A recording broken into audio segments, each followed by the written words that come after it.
Welcome back دوستوں. Last episode میں ہم نے ذکر کیا تھا حاتم کو کسی کے رونے کی آواز آئی اور وہ اس کی طرف چل پڑا. تو سنتے ہیں وہ آواز کس کی تھی اور وہ کون رو رہا تھا. جب حاتم اس آواز کی طرف بڑھا تو حاتم کیا دیکھتا ہے کہ ایک لومڑی زمین پر پڑی تڑپ رہی ہے.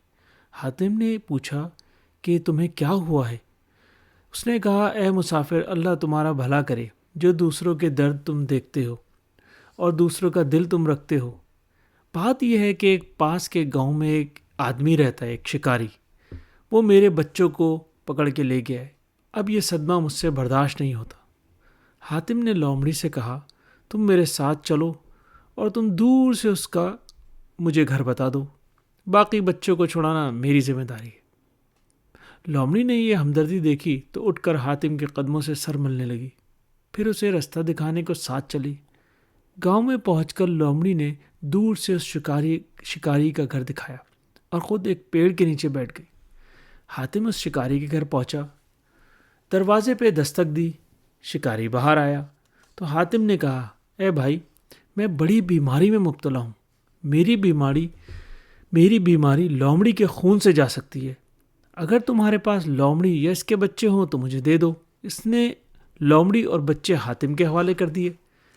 حاتم نے اسے منہ مانگی قیمت دی اور لومڑی کے بچے لومڑی کے حوالے کر دیے.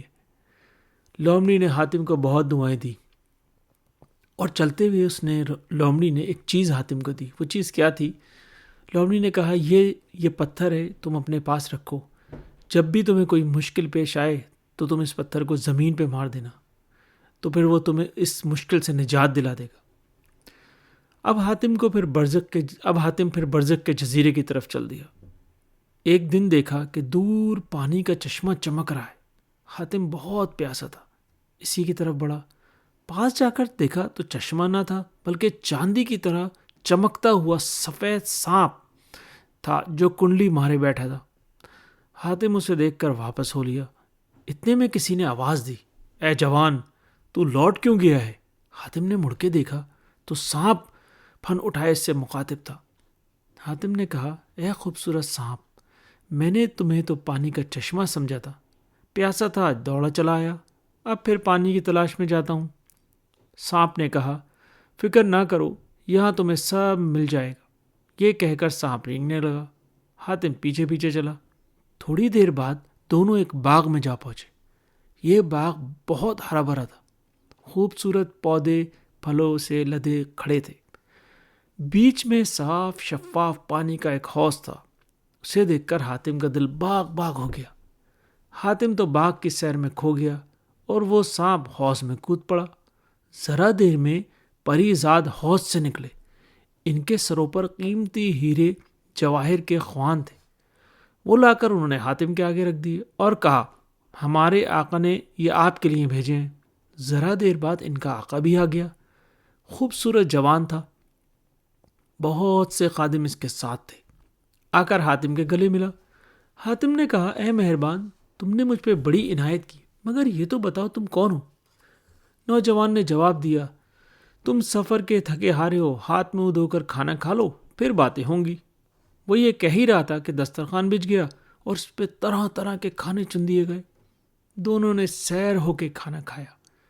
حاتم کو نوجوان کی داستان سننے کی بڑی بے چینی تھی. اس نے پھر تقاضا کیا. نوجوان نے کہا اے معزز مہمان، میں وہی سانپ ہوں جو تمہیں یہاں لایا تھا. اصل میں پریزاد ہوں. شمس شاہ میرا نام ہے. میرے دل میں یہ خواہش پیدا ہوئی کہ آدمیوں کے ملک پر حملہ کروں اور انہیں ہرا کر ان کے ملک کو اپنی حکومت میں شامل کر لوں. یہ سوچ کر ایک بھاری لشکر جمع کیا اور طے کیا کہ اگلی صبح کو حملہ کر دیں گے. صبح سو کر اٹھے تو میرا لشکر اور مجھ سمیت سب سانپ بن چکے تھے. اب میں اپنی غلطی پر شرمندہ ہوں اور اللہ سے توبہ کرنے لگا. آخر اللہ کو مجھ پر رحم آیا اور میرے لشکر کے سب سپاہی اپنی اصلی حالت پر آ گئے، مگر میں سانپ کا سانپ ہی رہا. میں نے پھر دعا کی اور توبہ کی. حکم ہوا جا، ہم نے تیری خطا معاف کی، لیکن تو 30 سال تک اسی شکل میں رہے گا. اس کے بعد یمن کا ایک جوان حاتم نام کا یہاں آئے گا تو اسے دیکھ کر تو اصلی حالت میں آ جائے گا. حاتم آج اس بات کو پورے 30 سال ہو رہے ہیں. اب تو میرے لیے دعا کر کہ میری اس عذاب سے جان چھوٹ جائے. حاتم نے اس کے لیے دعا کی اور وہ دعا قبول ہو گئی. حاتم نے اس سے کہا کہ اس نے حاتم کا شکریہ ادا کیا اور آنے کی وجہ پوچھی. حاتم نے اس سے کہا میں شاہ آباد کا رہنے والا ہوں.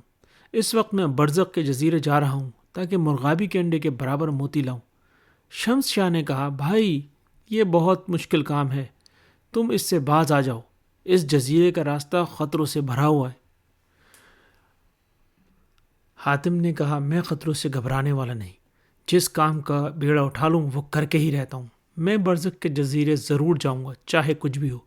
شمس شاہ نے کہا اگر تم نے ارادہ کر ہی لیا ہے تو بسم اللہ کرو، خدا تمہاری مدد کرے. شمس شاہ نے 6 پریزاد حاتم کے ساتھ کر دیے. انہوں نے حاتم کو اڑن کھٹولے پر بٹھایا اور برزخ کے جزیرے کی طرف روانہ ہو گئے. تو دوستو، برزخ کے جزیرے کا راستہ کیسے حاتم نے طے کیا اور وہاں کیا واقعات پیش آئے، یہ اگلے ایپیسوڈ میں.